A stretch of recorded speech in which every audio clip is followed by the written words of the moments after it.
What's up, y'all? Clap It Up LA, season 2. My dog, business owner, Melrose Uncutt, man. We about to talk some game, man. For real, for real. Stories y'all need to hear. On me. So, 11-year barber. What was like, your motivation, or what was your decision making like becoming a barber? You remember how ugly it was when you first started? I remember the vividly. Yeah. This was a real it's a real journey, bro. You know what I'm saying? It was a real, it's a lot to figure out. It was a lot to endure. Yeah, a lot to learn. I remember that vividly, bro. Yeah. Yeah. So what made you finally just, start though? Man, my hair nappy as hell. But you said what was it that made you start? Like, when was that day you was like, all right, I'm finna pick them up and just do it? The honest, like, real revelation where it was like, this is something that I could really get into. Yeah. It was, I was at Westchester. Okay. And, I was in the 10th grade, and I was starting to really, like, come into myself. You know what I'm saying? And my dad was like, this is how we should get into it. You know what I'm saying? You should really start doing this and like get into talking to your homies and seeing like playing the field. Yeah. Get into it. So one Saturday I went to the shop and he let me cut his whole Saturday. Okay, damn, whole Saturday. His whole Saturday. I cut his whole Saturday. And to keep it a stay, he finished 95% of the cuts for me. Okay. So I do the, halfway through, take the clippers from him. This is how you do it. This is the formula. You know what I'm saying? And so the people was cool with it? They was like, it's cool, you do it? Because it's just like, if I'm right here training somebody and I let them start on you, but I'm gonna finish you. Right. I'm gonna make sure. I'm gonna make sure everything's great. Gotcha. You don't trust in me teaching whoever I'm teaching because I'm your barber and you trust in what I do. Right. You know that I'm not gonna let nothing go bad. Right.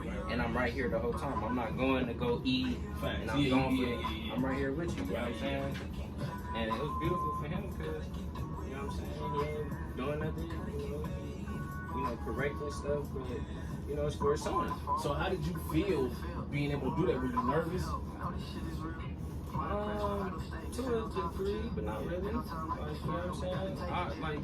I really started when I was a youngster. So at this point, I've already cut hair before. Right. It's just I've never had clients where like I have a whole Saturday booked worth. Now I'm in the 10th grade. Now what's that, 15 type shit? Yeah. So you know what I'm saying? You wasn't okay. So it wasn't so much pressure. It wasn't pressure at all. Right. And then about the what's your name? I'm gonna say, just try to straighten this out right here. You straighten it out. Maybe I know it goes back there. You straighten it out. And then I just went apart. Sure. I don't know what's not here. You want to do the left? Yeah, and my bad, shadow fade. Shadow fade. So yeah, shadow fade. 1.5 on top, 2 on top. Wave one. Yes. Boy, I'm looking. My hairline may be bad, bro. It's woof. And then talk to me. All this gone. Just keep the chin part, line the chin up, line the lip up, all this stuff. Everything going on the face. Line this, So we're gonna give you a ball taper on the side. Yeah. Shadow fade. Yeah. With the part. Yeah. And just lip and chin. Yeah. Gotcha. You know what the shaper is? No. This is what the shaper is. I got the I know what that is. I know what okay, so you wasn't really feeling a whole lot of pressure. But you know what, that's good that you was, but you weren't nervous at all. You was just like, all right, bet, I'm just gonna knock this out. Yeah, that's good that you had that heart. And so, when you look back at that, what was a very valuable lesson that you say that sticks with you today? I know, it's something crucial it's that one crucial thing that you remember. What was that lesson for you? See, with cutting hair, and like you deal with men all day, every day. Right. So the type of lessons and the type of information that I get on the daily is like to say one. I think one of the biggest things that I took from when I was in Okay, you know J Lord. Yellow J Lord. You know Big Yeah, J. yeah. You know, his For real. pops. Yeah. His pop shop at the Big J barber shop. Yeah. That was my dad. That was his like most. That was the shop that my dad was able to work in and really get him. Okay. And really like turn up and be a monster. And I was in Big J shop when I dropped out of high school. That's crazy. So you know J I came up you know. under all of that whole Big J infrastructure. I came up under it. I was watching everybody here. I was sweeping the jaw and I was filling the vending machines up with them roasted peanuts and all that. Yeah. The whole nine. You know what I'm saying? So you got that. Okay, so you really got some good experience. I really got the like, you know what I'm being saying? around that. Okay, and I remember you was saying like, man, why am I doing this? You know, sweeping and everything, cleaning the mirrors. That was when the nigga was 7. Yeah, right. I had to revisit that because I dropped out of high school and now I'm really taking on the training and all that. You know what I'm saying? So I had to revisit, you know, being a student. Right. So you had to learn to appreciate that then. And it was I had to really learn how to become a bar. Like my dad was on some like, you're gonna drop out of high school, okay, that's one thing. Yeah. But you're gonna come to this school. Yeah. And you're gonna be in this class. Okay. And you're gonna learn how to communicate, how to dress to par, how to come to work to par, what time you're supposed to be here, how much time you're supposed to put in, right? What you're supposed to see at the end of the week, right? Whole, you know what I'm saying? Right. Step by step. You know okay, what I mean? So he broke it down for you into which where you kind of like, man, that might be hard. Where you like, okay, bet, let's do it. Bet, let's do it. Okay, and you know what? That's good that you said that because see, a lot of people kind of go into things and they think it's gonna be straight shot. I'm doing this now. They're not thinking about, okay, well now I gotta do this, I gotta do that, I gotta do this, and it's a lesson in everything, you know. But for the most part, at least you were doing what you want to do. You know what I'm saying? Some people get into this stuff and it's not what they want to do. They just trying it out. But that's good that you were doing what you want to do. Okay, so you know you dropped out of school. How difficult of a decision was that, or what was your mindset at that time? Like I said, I was going to St. Monica's. Well, I didn't say it on camera. Yeah. I was going to scholarship. I was going to St. Monica's. When I was going to St. Monica's, that was an all-white private Catholic high school. Right. So my grades wasn't the best at all. Yeah. You know what I'm saying? When I was in my junior year, I was barely eligible to play basketball, all that. You know what I'm saying? Yeah. Okay, so speak on that. Speak on your struggles in school. Okay, because what y'all got to keep in mind is this is a successful barber. Dude is an entrepreneur, got his own spot and everything, and he struggled in school. Straight up. So what you gotta get from this is, okay, you might struggle in school, but that don't mean that you gonna fail in life. Straight up. You know what I'm saying? That's two different components. Right. Because too, you gotta understand what goes into school and all that, and who that really applies to, and what they want to do in life. Right. You know what I'm saying? The structure, the ideology of what time you got to get up, when you get lunch, when you get off, that whole ideology of becoming the great American. Right. That's what that whole school process and system actually is in place for. Yeah. Let me move this camera back because I keep missing your face.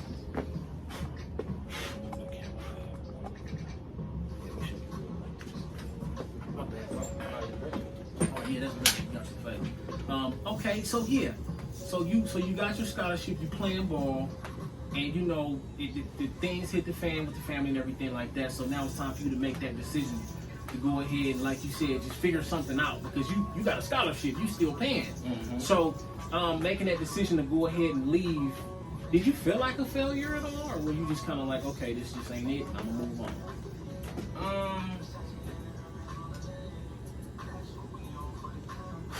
We'll see. My dad was like, all right, I'm going to drop out, but it's this thing called the California High School Proficiency Exam. Okay. And that's how you take a test and get your diploma. And that's your GED with your diploma. Right. So I still felt like I had an opportunity to graduate and do my thing. And you know what I'm saying? It wasn't like, damn, I just, like, it's all bad. Yeah. You know what I'm saying? It was still hope. And I ended up taking the test and, like, acing the test type shit. Okay. And even though, like, I wasn't passing in my high school, I was retaining stuff. Yeah. You know what I'm saying? And it was evident when I took the test and I passed like with a high score. You know what I'm saying? So like I felt like, and for me it was like, damn, like all my homies is going to school and I'm going to work. Right. You know what I'm saying? So like I was looking at it from a different perspective. You know what I'm saying? I never looked at it from the perspective of like, niggas is fucking up, or not that, because I was fucking up, but not to the degree of like it's all bad. You know what I'm saying? I still had light at the end of the tunnel. Sure. Okay. So So you really started in this entrepreneurship at a younger age than everybody else. Super. So before that, I was doing clothing lines and throwing parties, DJing, photography. Okay, so you was DJing and everything. Yeah, my dad was really like, my mama was for me playing football. Yeah. My dad was for me being an entrepreneur. Like, you do what you gonna do in real life. Don't put all your eggs in one basket. Okay. There's so many kids that you balling and you this and but. Okay, so let's speak on that. The fact that you did multiple things, you only do one. Because me personally, trying to find myself in life, because I went through a period in time where one day I want to do this and the next day I want to do that. One day I want to do this and the next day I want to do something totally different. And so people are like, damn, what are you going to do with yourself? But what I figured was, I'm just trying to find myself. I got to try different things to see if this is really what I want to do. You know what I'm saying? So with you DJing and with the clothing lines, would you say that was you trying to find yourself, or was you just really doing that because you enjoyed it? I was doing it because my dad was introducing me to it. Okay. He introduced me to, well, you gotta go back. Yeah. So Jerkin days. Jerkin, okay, yeah. There was a clothing line it was a brand called Jerkaholics. Okay. That was me and my cousin. My uncle was the founder of it, him and my dad, and they made me and my cousin the CEOs. Word? Yeah. Y'all had it planned out. You know what I'm saying? So, and these was just them being entrepreneurs and them having the spirit and them seeing us trying to make videos to get sponsored by niggas, and they like, okay, man, stop dick riding them and y'all come with y'all shit. Yeah. Well, how about come with us? If we don't got the funds, well, we'll do that for you. Right. Okay. My uncle Ben selling kicks and all this shit. You know what I'm saying? Okay. So you came up with like a lot of entrepreneurship type of people. Oh yeah, for sure. Okay, so that definitely helps you. Okay, so when how did the line That's what I grew up seeing and stuff, you know. So that's all you knew. Okay, so with the Jerkaholics, actually I know Jerkin, man, when did that die out? For me personally, like my freshman year, but in actuality, like 2011, 2012 type shit, it became like, if you had dye in your hair still, it's like, bro. Yeah, I feel you. It's slowly but surely fading away. Yeah, okay, but what were the lessons that you were able to learn running that business and being a boss in that? I didn't, like, looking back on it,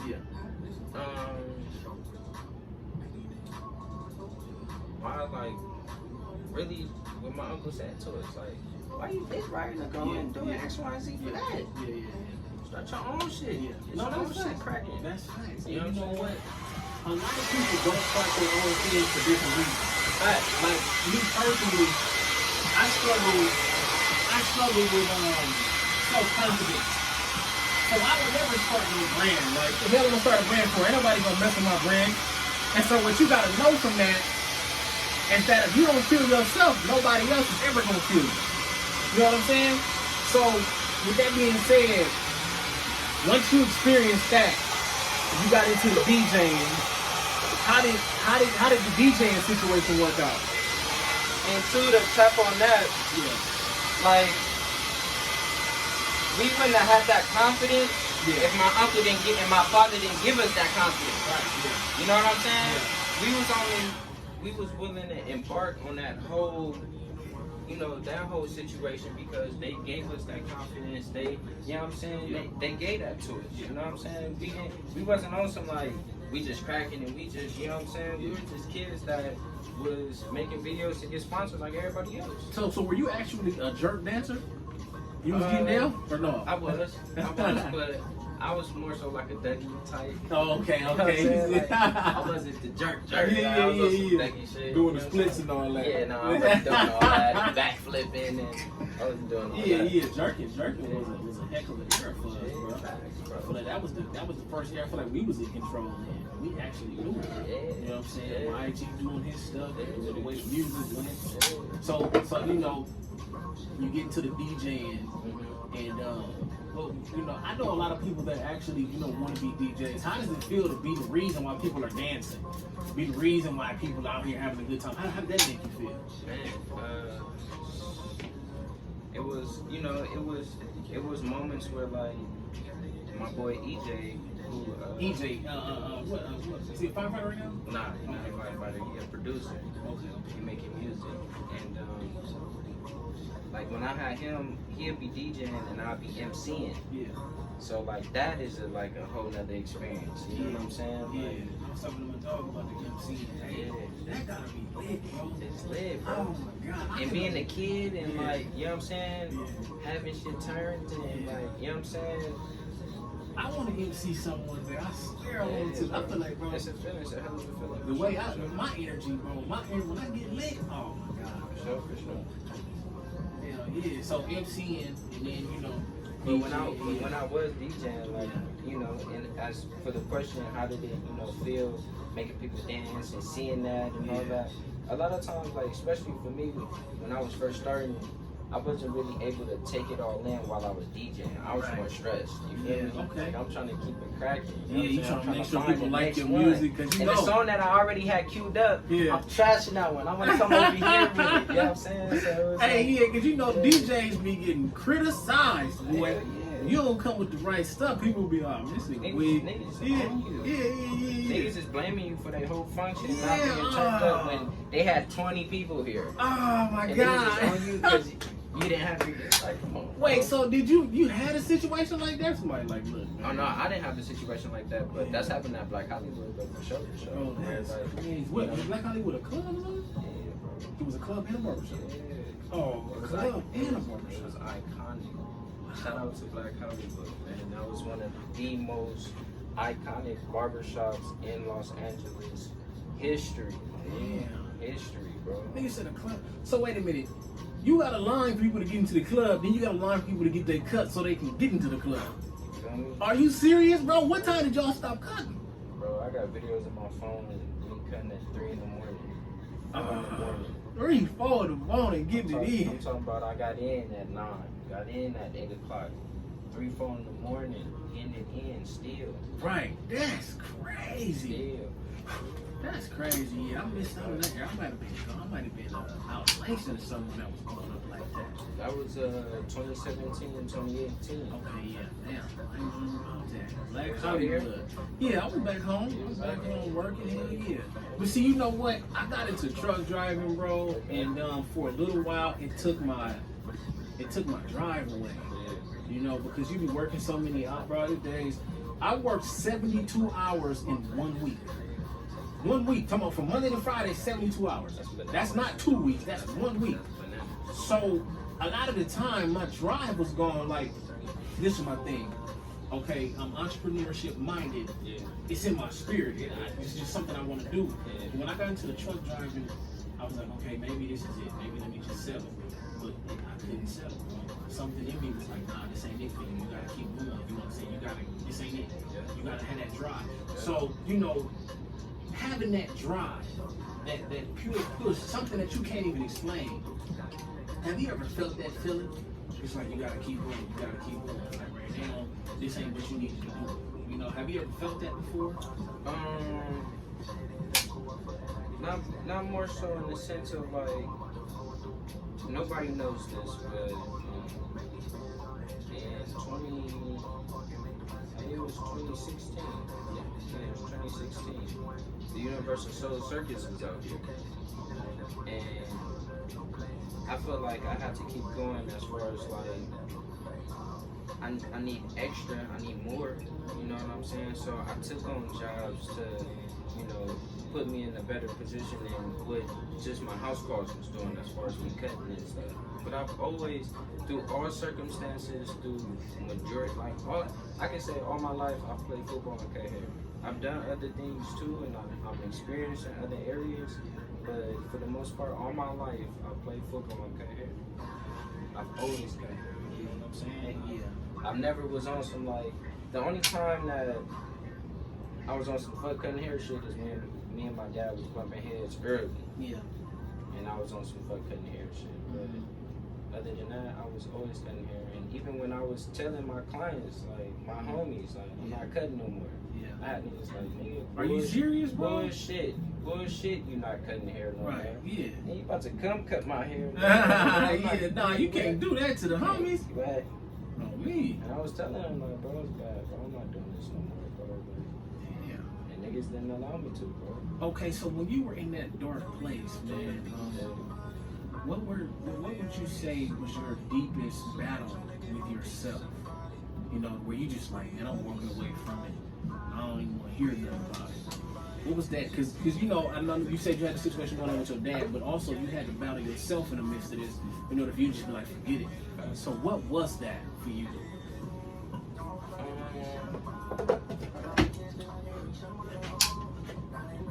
It was.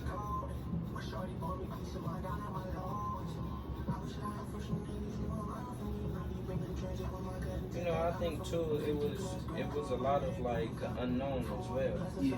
How can I really make this what I think it could be? Yeah. As far as, you know, sustaining the family. And it's not what I think it could be, because I've seen men sustain their families off of being barbers, but these are men that's working in barbershops. Yeah. And, you know, me not being in the barbershop and me not having control over my own, you know, clientele base, and you know, it's all type of factors into when you first starting to, you know, really cut hair and really make this a thing. Right. Yeah. And it was just, you know, I don't know how this gonna turn out. I don't know, you know what I'm saying? You know, I'm uncomfortable in this whole little process of figuring this out, because it's my first time being dealt with the can barber and actually keep me afloat. Mm-hmm. Yeah. Ooh, that's a good one, bro, because I mean, at the end of the day, you got people where the money is the motivation, then you have people where doing what makes them happy is the motivation. You know, so by all means necessary, you should pick what makes you happy, because the money will come. So when you're thinking about, all right, man, is this what I should do? Would you say that was the money an issue? I mean, it had to be an issue at that point in time. But was the money the determining factor? Like, you know, you wasn't thinking about your happiness. You like, I need to make money. Was that the determining factor? It was, I need to survive. Okay, so that's good. Survive. To survive. Right. I have no income. Yeah. You know what I'm saying? I can't call my mom and say, you know what I'm saying, I'm living over here, and I know you just moved out your spot and went in with your auntie, right, and you're dealing with your own trials, tribulations, and triumphs, hurdles, all that with my sister. Right. Me and my pops, we really not be shaky right now. Yeah. I'm with my sis. Yeah. You know what I'm saying? I'm not calling my grandfather, I'm not calling my grandmother. Right. I'm not asking for nothing. Right. You know what I'm saying? And it was, can you survive? Yeah. Like, nigga, can you go pull up somewhere and get $10? Right, yeah. And can you do that 5 times to get $50? Man, bro. And put some in the tank, put a little some in your stomach, look out for your little shorty, and be able to do it again tomorrow. Right. And survive the day. Right, yeah. And you know what? That sounds easy. Man, when you don't know what's going on, it is difficult. $50, bro. You talking about 50? That's it, man. That's 50. That's it. And at the time, about to be 19. Yeah. You know what I'm saying? Yeah. I got my first card, my freshman year from financial aid, and all that. I had to make that move. Yeah. I had to go get the first whip. Yeah. First whip. That's a good thing. You know what I'm saying? From there, you know, whip go bad, all that. So now you gotta buy a new whip. It's all type of stuff, all type of emergencies that happen to a 19-year-old. Right. All type of getting pulled over by the police. Right. Gotta go to court, miss court, license suspended. Now you got all the in between. All the in between. Being a real kid in LA trying to figure this out. And you know what? I was hearing somebody talk about. I might have been on the podcast, but dude was talking about how he was planning for something, right? But he was like, you're not thinking about everything that's going to happen in between. You're not thinking about life. You know what I'm saying? People, we make plans, but we don't plan for life to happen. No, so you, right? It's just out the blue, life. Out the blue, life. So you know, people like to say, "Oh, you thinking negative," or no, I'm just thinking, what if this happens? You got to be prepared mentally to take on that. you gotta be prepared to cut something out. You gotta put your priorities in order for you to still survive. Because I mean, life is gonna happen, and you might today, maybe you wanted to get that MacBook today. Maybe you wanted to go buy that chain today. Whatever it was. But if life happens, are you gonna let life stop you from getting that done? Right. You know what I'm saying? Because you might not be able to get it today, but you might be able to get it next month. Right. You know? Right. And so people have to think like that, and experiencing that as a young 19-year-old. You know, I feel like most of the time we don't really feel it like that. We don't feel the pain. Because when I was talking to my boy CB, he was like, you know, bro, I was just grinding. It wasn't painful to me. It wasn't hard to me. I was just doing what I had to do. So when you looking back at at your 19-year-old self, just doing what you had to do, you know, in the midst of being a barber, in the midst of doing these other different things, what would you say was like, when were you finally able to sit back and just take a deep breath, like, you know what, I made it here, I did what I had to do, now what's next? When I got back, locked in with my pops. Yeah. And we put Black Hollywood together. Okay. And really, we put the shop together. He really, you know, it was him and Ty Bud. As far as all the technical of putting the shop together, he did that. But as far as putting the atmosphere in, it was a father-son barber duo. That was the play that we was going off of. Playing on the father-son barber duo and the best father-son barber duo in California. You know what I'm saying? So once I got to that point, I survived when I was living with my sister. And I survived, you know, separating myself from my mother and my father. Right. And saying, I'm going to figure out what it means to be a man for myself.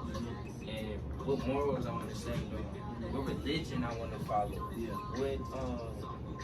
What does it mean to me as being a black man? Yeah. You know what I'm saying? Like, and all the questions in between. Yeah. Why are we called black? Right.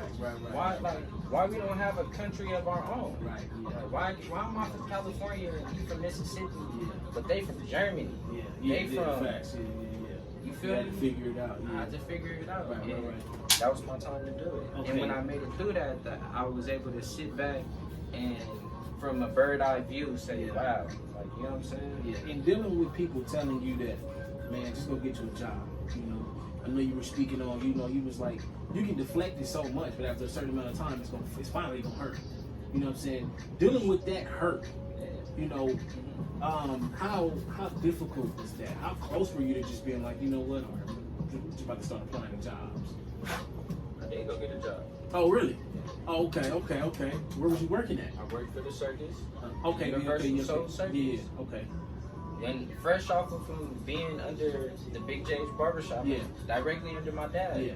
So all the OGs and Yeah. all them coming, they're going to the circus with their family. Uh, So they seeing me Yeah. usher people and Yeah. all that, like, dang, they What just you looking doing? like, Yeah. hey, you just hustling, huh? yeah. And really, it was like, bro, back against the wall. Yeah. I'm back against the wall right Back now. Like, against the wall, I'm yeah. cutting before I come here. I'm cutting afterwards. Like, I'm doing this because my back against the wall. And after that, I got a job at American Express.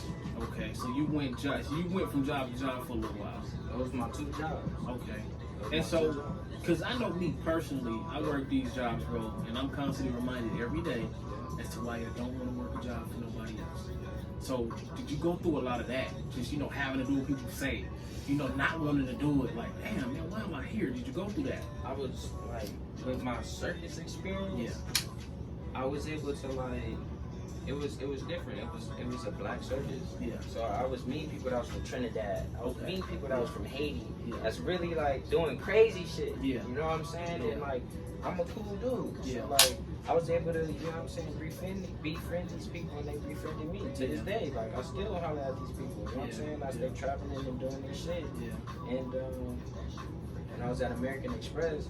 I was blessed to be in a situation where I'm getting $15 an hour, but we only do 10 minutes of work the whole shift. Oh, word? That must have been nice. So like, I had to deal with like little bullshit as co-workers. Right. Shout out Don. Like, she was bullshit. You know what I'm saying? Like, I had to deal with bullshit, but you know, that's life. You know what I mean? You play on a football team, you don't have bullshit teammates. That's That's life. Hey. You know what I'm saying? Yeah. And I was always good at applying my football experience to whatever it was I was going through. Right. So look, would you say that you get the same feeling from playing football that you get from cutting the hair, from cutting head? I mean, cutting hair, yeah. Do I get the same feeling? Does it make you feel as fulfilled as football does? Just not, of course, it's just not the same. It's not, you can't use the same energy, but just the fulfillment. Yeah, because I could go league in what I'm doing. I could go league right here. Yeah. I could go league right here. Facts. And everything that, all my dreams and everything that I wanted to come from playing football, if I do it right, I can do that here. Facts. And I could be the star player on this team. Right. You I'm the star player. Yeah. Facts. I'm the 5-star nigga since he was 6 years old. I'm not right. You know what I'm saying? And I have that mentality into this. Now, you know what? And I asked that because a lot of people that I talk to, they relate what they do to football. Straight up.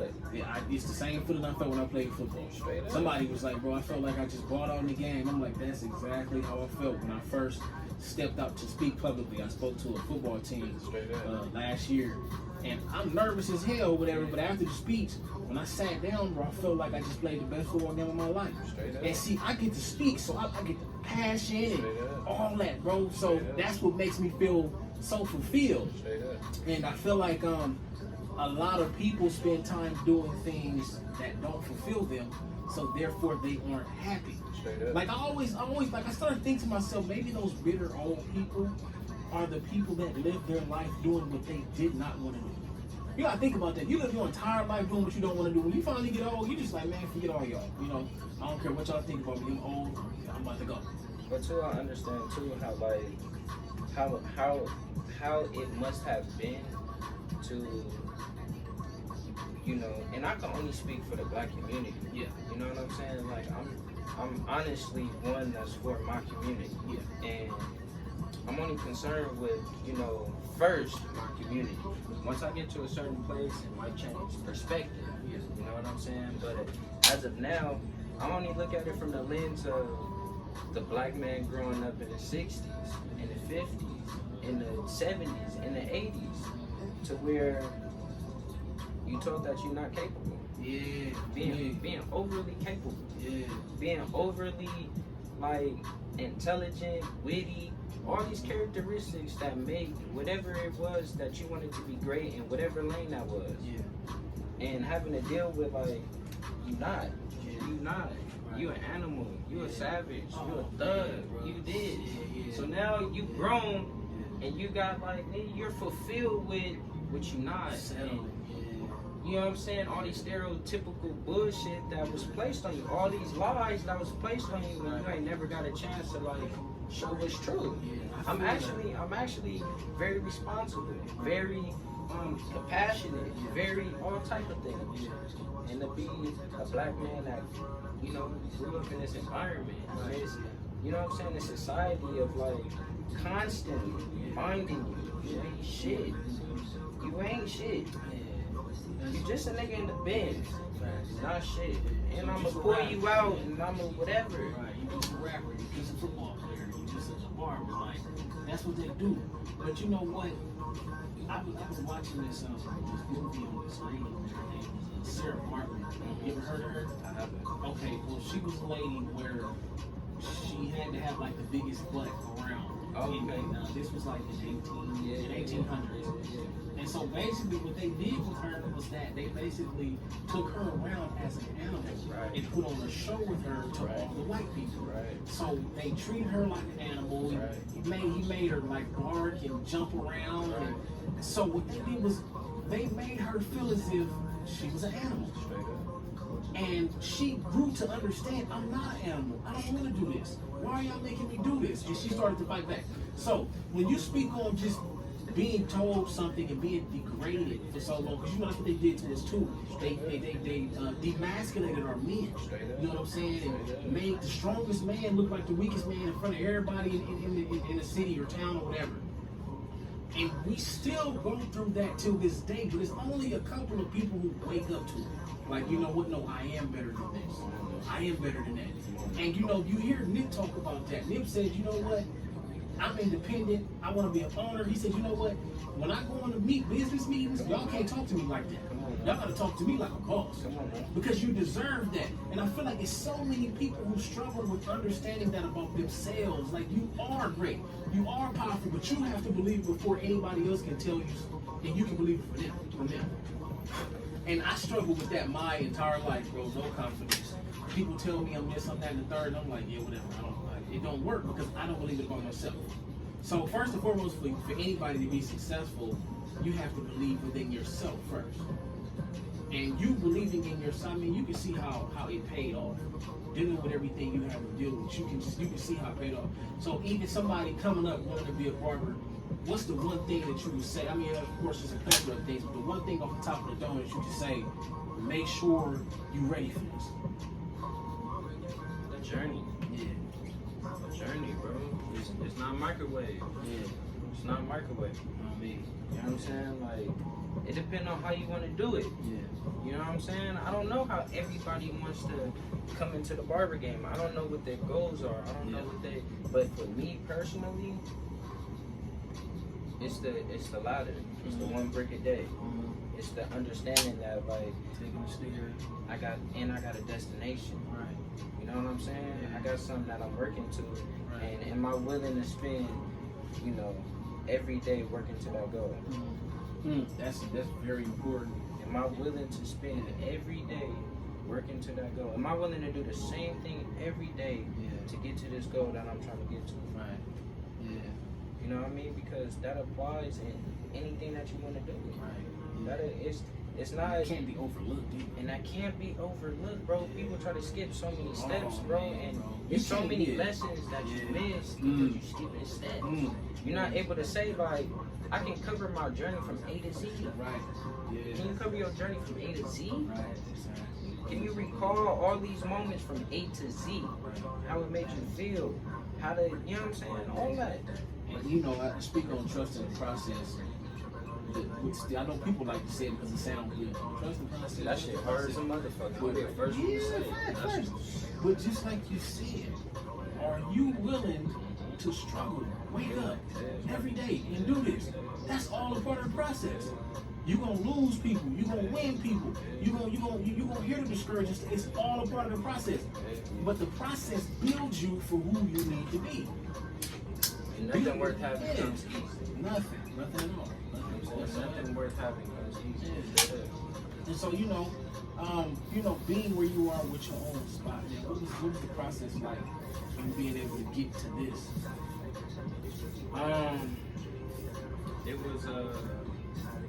It was a situation to where I decided to, part ways with my father at Black Hollywood and, start my own thing. And it wasn't something that I thought was gonna happen in the time frame that it happened. And God doesn't give you nothing that you can't handle. You know what I'm saying? And when I seen it unfold the way it did in the time of